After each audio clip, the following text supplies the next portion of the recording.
अस्सलाम वालेकुम नाजरीन, वीएम न्यूज़ 24/7 में आपका इस्तकबाल। आपका मेज़बान रियाज अहमद भट्ट एक बार फिर आप लोगों की खिदमत में हाजिर। बात करूं तो अभी डिस्ट्रिक्ट डोडा में पीएचई ऑफिस के बाहर ही खड़ा हूं और मेरे पीछे आप लोग जो देख रहे हैं आज फिर से यहां पे पीएचई ऑफिस डोडा में आए हैं। आपको बताता चलूं, Jammu and Kashmir casual labour united front के डिस्ट्रिक्ट प्रेसिडेंट रवि शर्मा जो मेरे साथ भी मौजूद हैं, आप देख रहे हैं इनको, और all JK PHE ITI trainer CP workers and land donor association के जनरल सेक्रेटरी भी हैं। इनसे हम बात करने की कोशिश करेंगे आखिर इनका मुद्दा क्या था। आज पीएचई ऑफिस डोडा में है, इस वक्त खड़े हैं, मेरे साथ जुड़ चुके हैं। इनसे पहले बात करें, सबसे पहले हम स्वागत करते हैं वीएम न्यूज़ 24/7। रियाज भाई, बहुत बहुत शुक्रिया आपका। आज की मीटिंग के बारे में बताइए सर। आज एक बार फिर आप पीएचई ऑफिस डोडा में हैं, क्या मुद्दा है मीटिंग का, आप बताइए। देखिए रियाज भाई, आज हमने अपने कुछ सीनियर लीडर्स को जो है यहाँ मीटिंग के लिए बुलाया था। तो मीटिंग का हमारा एजेंडा जो था वो हमारे डिवीज़न लेवल के कुछ इश्यूज़ थे जिनको लेकर हमने एक्सियन जल शक्ति डोडा से बात की, और उसके अलावा हमारे जम्मू कश्मीर के अंदर कुछ अपकमिंग प्रोटेस्ट हैं all Jammu Kashmir casual labour united front के बैनर तले।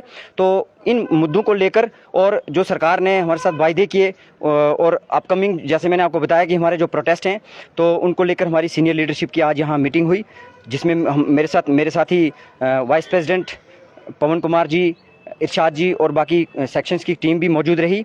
तो हमारा मुद्दा मकसद जो था वो जैसे आप देख रहे हो, एक दो दिन से जो है एक आर्डर जो है सर्कुलेट हुआ है, वो हमारे पीएचई डिपार्टमेंट के अंदर, जहां जम्मू प्रोविंस की बात करूं तो 1399 लोग और डोडा डिवीज़न के अंदर लगभग 169 लोग जो हैं वो 12 वोचर का अननेसेसरी राइडर उन पर लगा हुआ है, और डायरेक्टर फाइनेंस के द्वारा जो है एक आर्डर सर्कुलेट हुआ है कि इनको इमीडिएट जो है 2 महीने की सैलरी और रिलैक्सेशन जो है वो 12 वोचर का जो राइडर है उसमें दी जाए।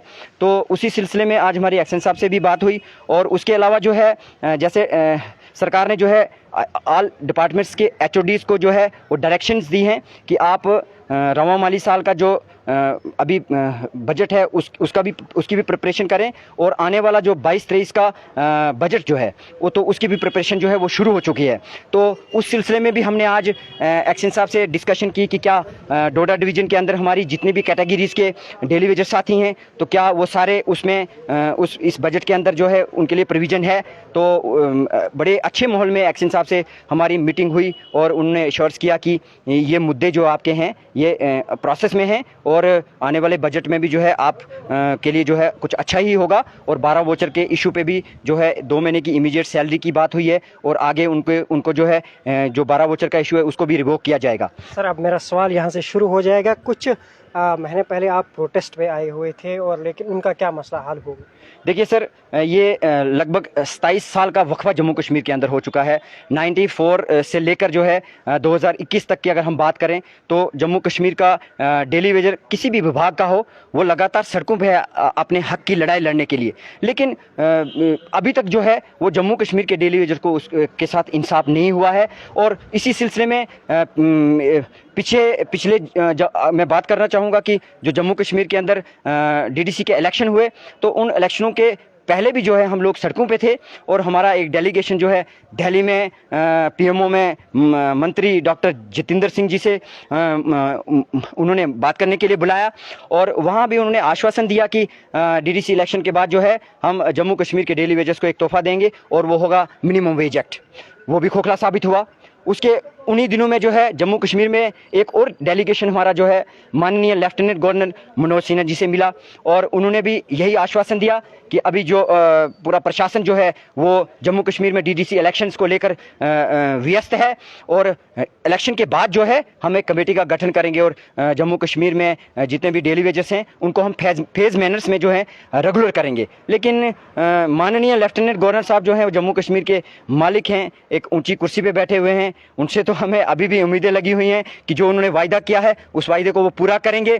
लेकिन जहाँ तक ग्राउंड की अगर रियलिटी देखें तो वादे खोखले चाहे भारत सरकार द्वारा वायदे किए गए हों या जम्मू कश्मीर के लेफ्टिनेंट गवर्नर द्वारा या प्रशासन द्वारा जितने भी वायदे किए, अभी तक वो खोखले साबित होते हुए नज़र आ रहे हैं। और इसी सिलसिले में जम्मू में हमारी कोर कमेटी जो है एसोसिएशन की, उन्होंने फैसला लिया कि अब आने वाले दिनों में जो है एक बार फिर से हम सड़कों पे उतरेंगे और प्रोटेस्ट करेंगे अपनी मांगों को लेकर। और उसी सिलसिले में मैं डिस्ट्रिक्ट डोडा, किश्तवाड़, रामबन, गंदोह के अपने तमाम डेली वेजेस साथियों से ये अपील करना चाहता हूँ आपके चैनल के माध्यम से कि 25 सितंबर को जम्मू डिवीजन कमिश्नर ऑफिस के बाहर एक वन डे प्रोटेस्ट जो है हमारा होने जा रहा है। तो आप सब कृपया अपने मांगों को लेकर मांगे मनवाने के लिए एक बार फिर वहां जमा हों, ताकि सरकार के कानून तक जो है हमारी आवाज़ पहुंचे। और अगर सरकार जो है वक्त रहते हमारे फैसले नहीं करती है, हमने इनको टाइम दे दिया 10 महीने का जो उन्होंने वायदा किया था, एक बार फिर हम मजबूरन जो है सड़कों पर उतरेंगे। उसकी पूरी की पूरी जिम्मेवारी जम्मू कश्मीर के प्रशासन की होगी। क्या लगता है आपको कब तक प्रोटेस्ट करेंगे, कब तक प्रोटेस्ट पे होगी? देखिए सर, हक लेने के लिए तो अपना बलिदान भी देना पड़ता है, और मुझे लगता है कि अब वही रास्ता हमें दिख रहा है कि अब जब तक जम्मू कश्मीर का डेली वेजर जो है वो ऐसी रणनीति न बनाए, और मुझे लगता है कि जब तक हम अपना खून के कतरा बहाना न शुरू करें तो तब तक सरकार जो है जागने वाली नहीं है। सर बात करूं तो अगर मैं आपको बताता चलूं कि काफ़ी सारे वादे भी किए गए थे भारतीय जनता पार्टी की तरफ से भी। आज अब इलेक्शन भी आने वाले हैं, कुछ और वादा करेंगे, कुछ और लॉलीपॉप्स आपको देंगे कि इलेक्शन के बाद हम आपका मसला हल करेंगे, तो किस तरह का मैसेज हो? देखिए, आपने एक बहुत अच्छा मुद्दा उठाया है। साहब सरकारों ने क्या किया उसका भुगतान हो गया। अब आप देख रहे हो कि साहब जम्मू कश्मीर के अंदर जितनी भी साहब सरकारें रहीं उनके क्या हालात है, वो किस हाशिए पे है। वो जम्मू कश्मीर कि पूरी आवाम ने जो फैसला लेना था और जम्मू कश्मीर के डेली वेजर ने जो फैसला लेना था वो ले लिया। लेकिन एक मौका मैं आपको बताता चलूँ आपको कि जैसे रविंद्र राणा जी कल डोडा में थे, एक सवाल उठा था, इसी मुद्दे पे सवाल उठा था कि यूथ जो है काफ़ी सारी सड़कों पे आई हुई बेरोजगारी है। उन्होंने कहा कि 2 साल से कोरोना चल रहा है, क्या आगे भी कोरोना चलेगा? देखिए सर, ये बहानेबाजियाँ नहीं चलेंगी। अब मैं स्पष्ट कह देना चाहता हूँ कि बहानेबाजियाँ नहीं चलेंगी। भारतीय जनता पार्टी को भी जम्मू कश्मीर के डेली वेजर्स ने और जनता ने जो है एक मौका दिया कि आप जम्मू कश्मीर का जो है तरक्की की राह पे आगे ले जाओ, और जम्मू कश्मीर के 61,000 डेली वेजर्स जो पिछले 26-27 साल से भुखमरी का शिकार हैं, आप उनको इंसाफ दो। लेकिन भारतीय जनता पार्टी जो है वो भी वही हथकंडे अपना रही है जो साहब सरकारों ने हमारे साथ खेल किया, वही खेल जो है ये भी कर रहे हैं कि हम फलाने इलेक्शन होंगे तो उसके बाद करेंगे, ढेंके होंगे तो उसके बाद करेंगे। लेकिन अब जम्मू कश्मीर का डेली वेजर जो है वो भी जाग चुका है, वो इस सारी रणनीति को समझ चुका है। मैं आपके चैनल के माध्यम से जम्मू कश्मीर की भारतीय जनता की पार्टी की पूरी लीडरशिप को मैं ये आगाह भी करता हूं और अपील भी करता हूं कि अभी भी जो है उम्मीद की किरण आपसे लगी हुई है। अपकमिंग इलेक्शन जम्मू कश्मीर में जो होने वाले हैं, जिसका बिगुल आप हर डिस्ट्रिक्ट में बजा रहे हो, इससे कुछ होने वाला नहीं है। हकीकत को आपको समझना पड़ेगा, और जम्मू कश्मीर में असेंबली इलेक्शन आने से पहले आपको 2-3 मुद्दे जो जम्मू कश्मीर के डेली वेजर्स के हैं उनको हल करना पड़ेगा। तो फिर जाके जो है जम्मू कश्मीर का डेली वेजर आपके साथ खड़ा रहेगा, नहीं तो आप जम्मू कश्मीर का डेली वेजर जो है वो आपके एंटी काम करेगा और आपको हर कॉन्स्टिट्यूंसी में जो है जूझने पर मजबूर करेगा। ये इस चैनल के जरिए मैं चैलेंज देता हूँ। बहुत शुक्रिया हमारे साथ जुड़ने के लिए। Thank you sir. और कुछ बात करेंगे यहाँ पे जो इनके साथ में हैं।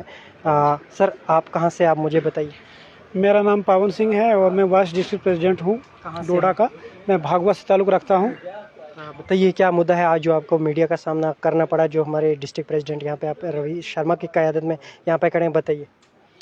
मुद्दा और मकसद जो है वो कई सालों से एक ही है। आज हमारी डिस्ट्रिक्ट लेवल पर अपनी मीटिंग थी। काफ़ी अरसे से 5-6 महीने से जो हमारे स्टेट प्रेसिडेंट जो थे वो सियासत में चले गए हैं और उनकी जगह नए हमारे स्टेट प्रेसिडेंट आए हैं दीपक गुप्ता जी। उनके साथ हम निशाना खड़े हैं और आज हमने अपने वर्करों को एक्टिवेट करने के लिए यहाँ पर ये मीटिंग बुलाई थी, और हम आगे जल्दी जो है प्रोटेस्ट करने वाले हैं और सड़कों पे उतरने वाले हैं। बीजेपी से हमें उम्मीद इसलिए थी कि एक ऐसी पार्टी जिसने धारा 370 को हटाया, 35 को हटाया, अगर कानून की सही प्रक्रिया से नहीं हटाया लेकिन मोड़ तोड़कर उसको उन्होंने हटा लिया, इसीलिए हमें बीजेपी से ये उम्मीद थी। काफ़ी सारे लोगों को उम्मीदें थी सर। और दूसरी भी ये बात है कि कभी भी रियासत जम्मू कश्मीर तो आज यूटी है, लेकिन जब रियासत जम्मू कश्मीर हुआ करती थी, दिल्ली और जम्मू की सरकार जो थी कभी एक नहीं होती थी। लेकिन आज एक ऐसा समय आ गया है कि दिल्ली में भी उनकी सरकार है, और ये कोई आदमी ये सोचे कि यहाँ इस वक्त जम्मू कश्मीर का सरकार नहीं है। भारतीय जनता पार्टी की गवर्नर सरकार है। कोई भी बंदा ये सोचेगा कि नहीं है, अगर डायरेक्ट नहीं है तो इनडायरेक्ट है। आज ये कर सकते हैं, यहाँ भी इनके पास कोई ओपोजिशन नहीं है। जब ओपोजिशन होती है तो तब इनके पास बहानाबाजी होती है कि हमने आपका मसला आगे लिया था, लेकिन ओपोजिशन ने इस बात को करने से इनकार कर दिया। आज कोई ओपोजिशन नहीं है, आज एक ही किस्म की इनके पास सरकार है। आज ये कर सकते हैं, डेली वेजर का मसला हल कर सकते हैं। और ज़्यादा नहीं मैं कहूँगा, रेगुलाइजेशन पॉलिसी अगर ये तुरंत नहीं ला सकते हैं तो मिनिमम वेजेस एक्ट देकर ये 60,000 मुलाजमों को तुरंत फायदा हो सकता है। ये कहते हैं 1,05,000 है, 85 है, मैं कहता हूँ वो 2.5 लाख हो, हमें क्या, वो गवर्नमेंट ने लगाए हैं, हमारे किसी यूनियन लीडर ने तो नहीं लगाए हैं। लेकिन अगर ये 10 साल का ही मेरिट रखते हैं कि जिस डेली वेजर को 10 साल हो गए हैं उसको मिनिमम वेजेस एक्ट दिया जाएगा, तो मैं कहता हूँ 50 से भी कम लोग हैं, 50 से भी कम लोग हैं। और जो बाकी 40 हैं उनको उम्मीद हो जाएगी कि बीजेपी ने एक मेरिट बनाया है। और ये बात करते हैं कि ये पिछले सरकारों की गंद है, गले में घंटी है, ये है वो है, तो भाई आप एक ऐसा सिस्टम बना लीजिए, आप आगे के लिए एक मेरिट बना लीजिए कि रिटर्न होगा या किस बेस पे हम इनको सिलेक्शन करेंगे। जिस तरह से पहले भर्ती होती थी उस तरीके से नहीं करेंगे, आप आगे के लिए तो कानून बनाइए। लेकिन जिस आदमी को 25 साल हो गए हैं, 25 साल आज के दौर में एक पूरी उम्र है, जिस आदमी को 25 साल हो गए हैं उसको तो आप लाइन पे लाइए। अगर ये मिनिमम वेजेस एक्ट आज तुरंत दे देते हैं तो एक आम डेली वेजर जो है वो एक आम जिंदगी बसर करने शुरू हो जाएगा। वरना आप देख रहे हैं रोज आत्महत्या कर रहे हैं, कोई दरिया में छलांग लगा रहा है, कोई खंबे के साथ लटक रहा है। बीजेपी के पास आज पूरा मौका है, गेंद भी इनके ही पाले में है, बल्ला भी इनके ही पाले में है और गेंदबाज भी इनके पाले में है। 6 के 6 छक्के ये बाउंड्री लाइन से बाहर मार सकते हैं। लेकिन अगर ये ऑपोजिशन को दावत दे रहे हैं तो ये दोबारा कभी नहीं आएंगे। डोडा, भद्रवाह, कुश्तवाड़ और रामबन हिस्ट्री में पहली बार बीजेपी के 4 विधायक यहां से जीते और 25 एमएलए इस वक्त जम्मू और कश्मीर के अंदर है। क्या वो 25 एमएलए दिल्ली नहीं जा सकते हैं, गवर्नर के पास नहीं जा सकते हैं? अब मैं कहता हूं ज्यादा नहीं, ये 4 जो हमने हिस्ट्री में पहली बार बनाए थे इनकी कहीं बाइट नजर नहीं आ रही है। अगर बीजेपी को ओपोजिशन को दावत नहीं देनी है, यहां से हटना नहीं है, मौके को गंवाना नहीं है, 25 के 25 एमएलए प्रधानमंत्री के पास जा सकते हैं, गवर्नर के पास जा सकते हैं। ये एक बार जाके तो दिखाएं, फिर जाके बात बनेगी। वरना ये लॉलीपॉप जो है हमने पहले भी बड़े खाए हैं और जब हम किसी को लॉलीपॉप खिलाएंगे तो आपने सुना होगा, कल आपने सुना होगा रविंद्र रैना जी ने बताया कि अगली जो सरकार होगी भाजपा की सरकार होगी। देखिए, बताने और कथनी और करनी में फर्क है। बताने को तो मैं भी आपको कहूंगा कि मैं हिंदुस्तान का राष्ट्रपति बनूंगा, वैसे नहीं बनेगा कोई।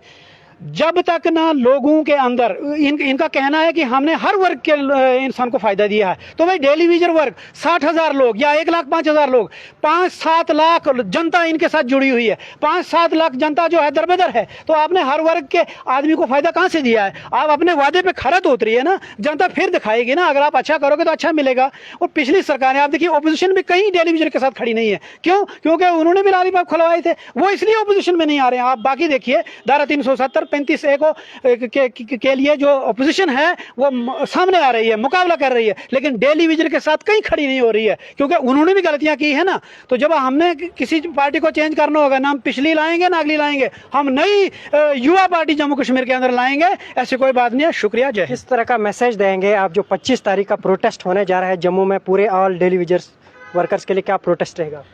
प्रोटेस्ट जो है दोबारा से जितनी भी यूनियनें हैं जम्मू के अंदर वो इकट्ठी हो रही हैं। ऑल डेली वेजर्स के जो प्रेसिडेंट हैं वो इकट्ठे हो रहे हैं, एक मंच पे आ रहे हैं। उनको भी पता लग गया है कि अब एक मंच में आने के बगैर काम नहीं बनेगा। और मेरा ये यहाँ डोडा से तमाम दूसरे यूनियन के लीडरों को भी ये निवेदन है कि यार ये आपस में एक दूसरे की कहासुनी, एक दूसरे की तानाशानी आप छोड़ो, सब जो है एक मंच पे आ जाओ और तब जाके बात बनेगी। क्योंकि एक यूनियन अगर हड़ताल करती है, दूसरी यूनियन पानी चलाती है, तीसरी यूनियन आकर अफसरों को वर्गलाती है। तमाम लीडरों को एक मंच पर आना होगा, तब जाके हमारा काम बनेगा। और मैं कहता हूं कि सारे लीडर अगर एक मंच पे आएंगे तो 1 महीना हमें प्रोटेस्ट करने की जरूरत नहीं है, 5 और 7 दिन काफ़ी हैं। इसकी मिसाल मैं आपको दे दूं, पिछले 2019 और 20 के दरमियान में मार्च और अप्रैल के अंदर तमाम डेली वेजर एक प्लेटफॉर्म पे आए थे और उसका आज ये नतीजा है। कुछ यूनियन ट्रेड लीडर कह रहे हैं नहीं जी उससे क्या हुआ इकट्ठा होने से, वही आज एक नतीजा है कि आज डेली वेजर को साल में कुछ ज़्यादा महीनों की तनख्वाह मिलने शुरू हो गई है। वरना हमें साल में 2 या 3 महीने की तनख्वाह मिलती थी, अब हेड बन गया है और अब तनख्वाह जो है बनने शुरू हो गई है। इसलिए इससे मैसेज जाता है कि इकट्ठे लड़ने से कुछ न कुछ बनेगा। ये अगर अलग-अलग रहेंगे, बिखर कर रहेंगे तो कुछ नहीं बनेगा। 800 रुपये देते हैं हमें। पर मंथ आता है? जी हाँ, अब तो पर मंथ आ रहा है। कब से आ रहा है पर मंथ, कब से आ रहा है? ये कुछ ही साल 2019 से परमानेंट। 800 पे आप कितना खर्चा चलाते हैं घर में, कितना? वो तो ऊपर वाले को पता है, या हम लोग जो जूझ रहे हैं, जो हम कर रहे हैं इस वक्त, जिस तरह हम गुजारा चला रहे हैं। और जिस तरह पहले आपने सवाल किया था मेरे साथी से दफ़ा 370 के बारे में कि काफ़ी लोगों को उम्मीदें थी, तो सबको उम्मीदें थी, वो तो टूट गया। वो तो टूट गया। तो जिस तरह ये कह रहे थे हर समाज को, मतलब इनने एक झांसा दिया था, एक मतलब कान भर दिए थे, एक जहन बना दिया था मीडिया। अगर जोर से आप हमारे आइडियन को मीडिया के जरिए भी इन्होंने एक ऐसी हवा बना दी थी कि जम्मू कश्मीर के लोग जो हैं अपने हकूक़ से वंचित हैं, अपने उनको राइट्स नहीं मिल रहे हैं। तो हम दफ़ा 370 को तोड़ के जो है, आम लोग तो दफ़ा 370 के बारे में जानते भी नहीं थे, उन्होंने बीजेपी की ज़बान से 370 का नाम सुना और फिर जान गए लोग कि क्या मसला है। अब जब उन्होंने वादा किया कि अब 370 हटाने के बाद समाज का हर वर्ग जो है वो मुस्तफ़ीद होगा, फ़ायदा उठाएगा उससे, तो कम से कम अगर हम अपने तजुर्बे के तौर पे बात बताएंगे, डेली 61,000 डेली वेजर्स जो हैं, हमें बहुत ही ज़्यादा उम्मीद बांध ली थी इस वादे से, बीजेपी के इस वादे से। लेकिन आप देख रहे हो, आप अगर सर्च करोगे सारे जो है सारे बीजेपी पे इल्ज़ाम लग रहा है। मतलब कुदरती बात है, बहुत उम्मीदों सालों साल के बाद, जैसे कि बीजेपी बोला करती है 70 साल में ऐसा नहीं हुआ जी, हमने किया। हमें भी उसी 70 साल को देख के ही उन पर उम्मीद आई थी। जैसे अगर कोई इंजन होगा, उसके ऊपर एक मैकेनिक होगा, चाबियां उसके पास होंगी, सब कुछ उसके पास होगा, तो वो जब उसको टाइट करेगा, मशीन को चलाएगा, सही तरीके से उसको मतलब रिपेयर करेगा तो वो चलेगी। अब जब वो मिस्त्री ऊपर से वैसा ही आ गया, मिस्त्री ही बेईमान है, एडमिनिस्ट्रेशन ही बेईमान है, और इनने झूठ के सिवा और कुछ कहना नहीं है। और समाज में आप सर्च करके देख लिए, समाज का कोई भी तबका इस वक्त बीजेपी से, हुकूमत से खुश नहीं है, सारे लोग परेशान हैं। शायद बीजेपी को इस चीज़ का पूरी तरह अंदाज़ा नहीं। चाहूँगा आपको, कल भी आप बीजेपी के हमारे रविंद्र रैना जी आए थे, बहुत सारे लोग बोल रहे थे हमारा शेर बब्बर आ गया, शेर बब्बर आ गया, बता रहे थे। वो तो कहते आए हैं ना, बहुत कुछ कहते आए हैं वो लोग। उनको क्या समझते हैं, किस एंगल से लेते हैं, कितना उनको नोटिस करते हैं उनकी बातों को, वो तो दुनिया हमें बताने की या टारगेट बन लग रहा है। क्या लग रहा है, क्या आपको क्या लग रहा है कि वो अपने अपनों को ही देते हैं क्या? ये उनकी एक खामख्याली है, एक ख्वाब है जो दिन दिहाड़े देखा जा रहा है। दिन में तारे देखने वाली बात है ये, कि वो कभी नज़र नहीं आते हैं। तो जो कह रहे हैं, जो समाज के साथ जो बर्ताव हो रहा है हुकूमत की तरफ से इस वक्त, जब आधी रात को ये बड़े बड़े आर्डर निकालते हैं पार्लियामेंट से, बट डेली वेजर के मसले को इन्होंने इस तरह से नज़रअंदाज किया जैसे कि हम लोग ही नहीं हैं, हम इंसानी ही नहीं हैं, हम हिंदुस्तानी है ही नहीं। 27 साल से लोग जो हैं इसमें विभाग में काम कर रहे हैं। सरकारी विभाग है जहां खुद एडमिनिस्ट्रेशन मानती है कि ये रीढ़ की हड्डी है डेली वेजर्स। जहां भी आप कहीं भी देखोगे, पोल के ऊपर तो डेली वेजर है, किसी पाइपलाइन पर तो डेली वेजर है, पूरी डिपार्टमेंट का पूरा वर्कआउट जो है वो डेली वेजर कर रहा है।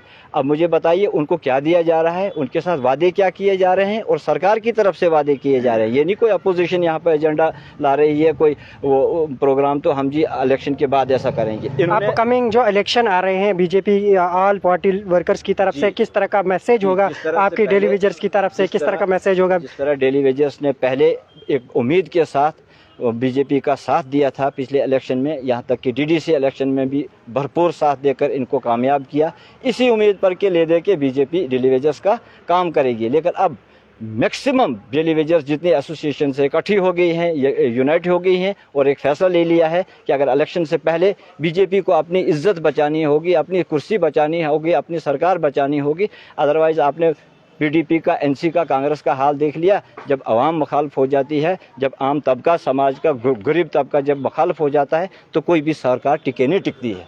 तो ये मैं मैसेज देना चाहता हूँ इस वक्त बीजेपी को भी कि उनको अपने इस पॉलिटिक्स की असली रगों को पहचानना चाहिए। कोई किस पानी में है, समाज का कितना तबका, हाँ वो रहा कि उल्टे सीधे झूठे झांसे बना के लोगों को कभी कभी तो बेवकूफ़ बनाया जा सकता है, झूठ की बुनियाद पे कभी कभी 1-2 बार बनाया जा सकता है, लेकिन हमेशा आवाम को बेवकूफ़ नहीं बनाया जा सकता। ये मेरा मैसेज रहेगा। दूसरा, 25 तारीख को हमारी एक बहुत बड़ी प्रोटेस्ट हो रहा है डिबकाम ऑफिस में जम्मू में। वहाँ पे बोलेंगे यहाँ पे कोरोना है। देखिए, ये कोरोना काल में गवर्नमेंट ने कितने आर्डर दफ़ा 370 कोरोना काल में टूटा। अच्छा, क्या बोलते हैं, उसके बाद वो डोमिसाइल के आर्डर्स जो है वो उसमें आए, दूसरे लैंड केस के आर्डर्स जो है कोरोना काल में आए। ये कहने की बातें हैं, ये गवर्नमेंट का एक ट्रेंड है, और झूठ का एक मतलब एक शक्ल है, झूठ की एक स्ट्रक्चर आप झूठ की देख सकते हो इस झूठ में, जो यहाँ गरीबों के साथ किया जा रहा है। और बीजेपी जो कह रही है, दावे कर रही है कि हमने जो 70 साल में जो उनने किया है, तुम तो उसको बेच बाच के डकार नहीं मार रहे हो। अभी तो ये हमें इनसे आखिरी उम्मीद, एक कच्चा धागा रिश्ते का जो होता कहते हैं ना, वो कच्चा धागा, उसकी वो रिश्ता, वो उम्मीद जो है बीजेपी से अब भी हमने लगा रखी है कि इलेक्शन से पहले वो डेली वेजर्स के मसले को सीरियसली लेके इस मसले को हल करें और अपनी इज्जत बचाएं। आप भी बता रहे हैं, वहाँ से भी दूसरे वीडीसी एसपीओ भी बता रहे हैं ऐसा ही। उन्होंने कहा कि अगर बीजेपी हमारे कहीं घरों में आए या वार्ड पंचायतों में, हम सिर्फ बीजेपी को मार दें। अगर ये कहते हैं समंदर में जब तूफान आना होता है ना, तो उसमें खामोशी नजर आती है। इस वक्त समाज में आप अगर वो खामोशी देख रहे हो तो उसका मतलब भी यही है कि समाज का हर तबका सबका सरकार से इस वक्त मतलब क्रोधित है और गुस्से में है और नाराज़ है, और जिसका जो है इलाज जो है उसका ऑप्शन क्या है हमारे पास? हम कोई हथियार नहीं उठा सकते, थप्पड़ किसी को नहीं मार सकते, माइक पे गाली देंगे तो एक आध घंटे में अरेस्ट भी हो सकते हैं। इसलिए वो वक्त आता है हर 5 साल के बाद हर वोटर के पास और हर तबके के पास जहां वो अपनी ताकत का मुजाहरा करके अपनी ताकत दिखा देते। बहुत शुक्रिया हमारे साथ जुड़ने के लिए। शुक्रिया जनाब। तो नाजरीन, आपने देखा पीएचई, ये जो डिलीविजर्स हैं आज भी डोडा पीएचई ऑफिस में आए हैं क्योंकि इनकी मांग हर हमेशा से ये रोडों पे रहते हैं। जब तक ना इनका रेगुलर जो पॉलिसी है और मिनिमाइज जो एक्ट है, इनको जब तक न मिलेगा तो तब तक इनको ये सड़कों से हटे नहीं और प्रोटेस्ट करते हैं। खासकर ये भारतीय जनता पार्टी से काफ़ी नाराज़ है। काफ़ी सारे वादे किए गए थे पहले इलेक्शन के दौरान, जब डीडीसी इलेक्शन चल रहा था। अभी भी उम्मीदें ये बीजेपी पे रख रहे हैं क्योंकि आने वाली इलेक्शन है। आप तक बता दूं कि आने वाले इलेक्शन भी हैं। अभी भी इन्होंने कहा कि हम अभी भी इनका वेट करेंगे, क्या हमारे साथ कर सकते। तो यूं ही जुड़े रहिए आप यूएम न्यूज़ 24 के साथ।